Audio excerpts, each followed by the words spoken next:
Hi guys, and welcome back to my channel. Transgenders may have been living among us for thousands of years, but today transgenderism is gaining a lot of popularity, especially as an ideology. At one point in time, transgenderism or transgender movement was all just about getting acceptance and securing the human rights of the transgenders, and that unfortunately required a lot of struggle and movement.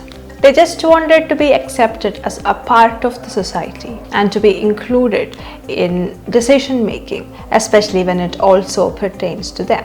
But today, the transgender movement has digressed from that path and come a long way. The main demand of the transgenderism ideology today is not that they require basic human rights, but that they need to be accepted as the gender that they now identify themselves with. That is, the transgenderism movement is now demanding that trans women be considered women and trans men be considered men. It also includes the demand that the trans people be also included in the same spaces and get the same opportunities and statuses as the, I don't want to use the word cisgender, but the biological genders have. But this trans person already has all the privileges and opportunities that the gender that they were born into has. That is a trans woman.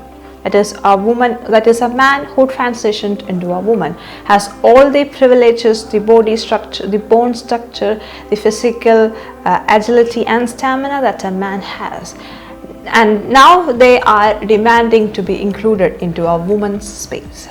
I don't know how confusing that was, but this ideology is now becoming worldwide, and everywhere in one way or the other this concept is being pushed. And today we are going to talk about one such movie in Malayalam which deals with the major tenets of the transgender movement. The name of the movie is Njan Marykutty, which is essentially about the life story of a transgender. Marykutty is a male born with gender dysphoria, and he wants to become a woman. And her goal is to become the first transgender woman in the Kerala police, to become the sub-inspector of Kerala police. So in this film, there is lifelong discrimination and prejudice that Marykutty has to deal with as a transgender person. She has to deal with physical violences, ridicule, humiliation, and lots of insults because of her gender dysphoria. Two most prominent ways in which she is discriminated against is one, the stigma of her trans identity, and two, the stigma of sex work that is often associated with transgenders, because that is a real problem in our world. So she braves all that with a lot of grace and compassion, and after a lot of struggles she passes the SI selection test, and then comes the physical exam. And that's when all the compassion and empathy that we have for Marykutty dissipates, or it actually should disappear when we see the physical exam. Why? Because Marykutty, believing she is a woman, still has a man's body. She is a full-grown man with all the privileges that I talked about before of being a man. She has testosterone pumping through her body, a very high muscle strength, agility, and a much larger bone structure. And she, with her male body, towers over all these women. And if you didn't know, women in India are very shorter. In this film, where Jayasurya, a man, accesses Marykutty, actually towers over the women everywhere that he goes.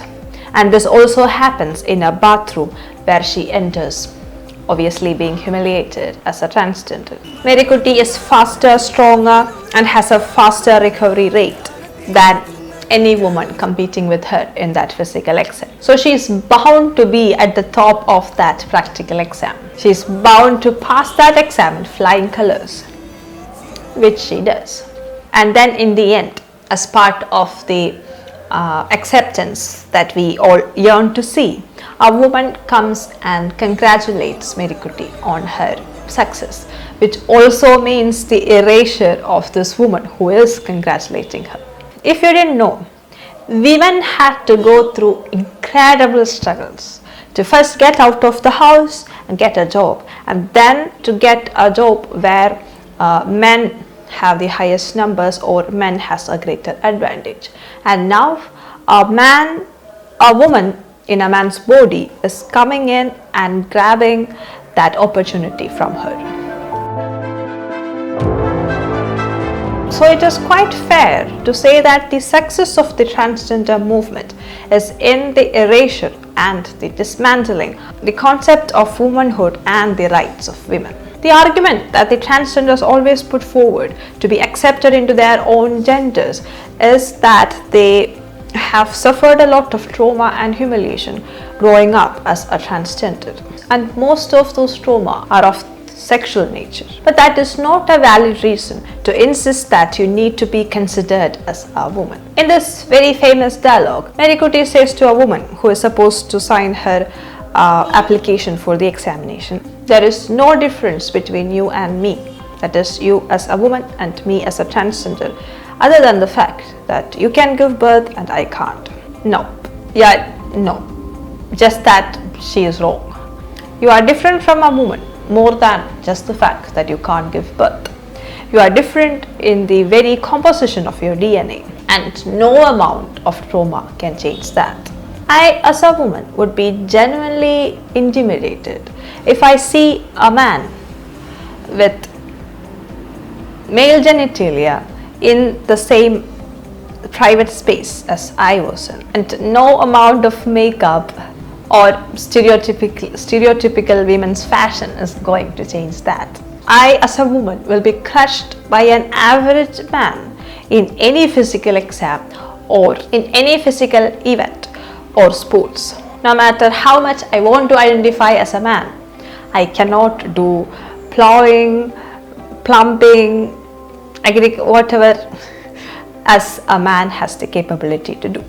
When that is the reality, and that women have struggled a lot to reach the point they have reached now, I as a woman is not going to sit here silently and let womanhood be appropriated by husky, muscular trans women with a man's body. The whole argument of acceptance is based on the trauma and humiliation that the transgenders have suffered as part of their gender dysphoria and experiences.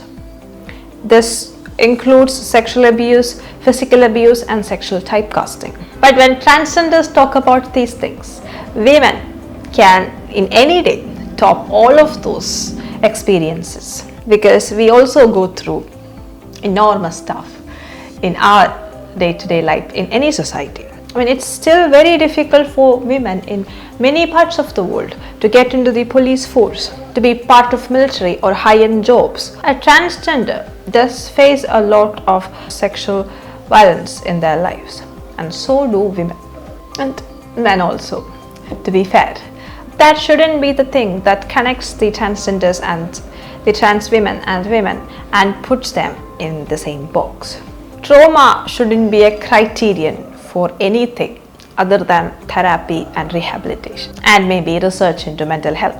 Trauma shouldn't be the reason the whole concept of gender should be dismantled and gender be fluid. That just is not valid.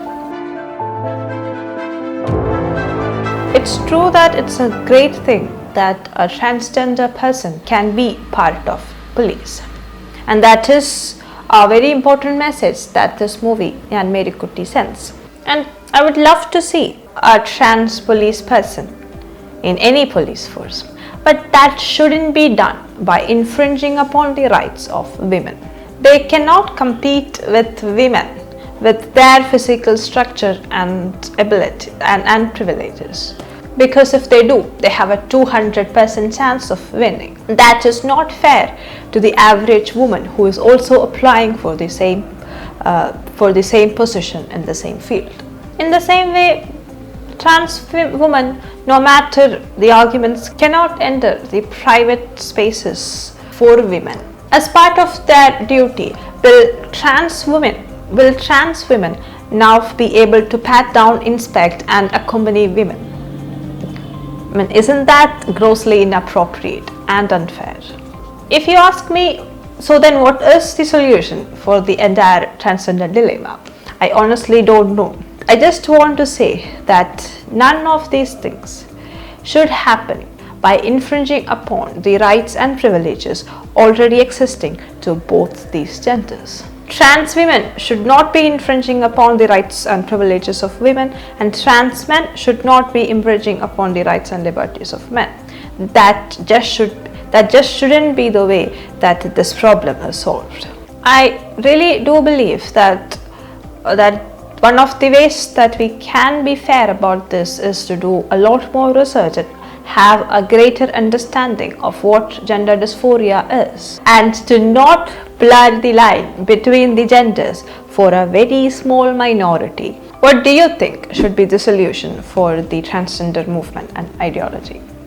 Let me know in the comments below. I hope you liked this video. If you did, don't forget to hit the like button. For more videos like this, please subscribe to my channel. My greatest dream was to become an author and share awesome stories with you guys. I've published my first book, a novel named Life in a Ziploc Bag. It's the story of 4 kids living in a city with their unique life experiences. They are connected by the chaos in their lives, which are fueled by drugs, abuse and isolation. I don't want to give it all away right here. You can check it out on Amazon or Flipkart. It's also available for direct buying. All these links are given in the description. If you are interested, please go and check it out and grab your copy right now. Thank you.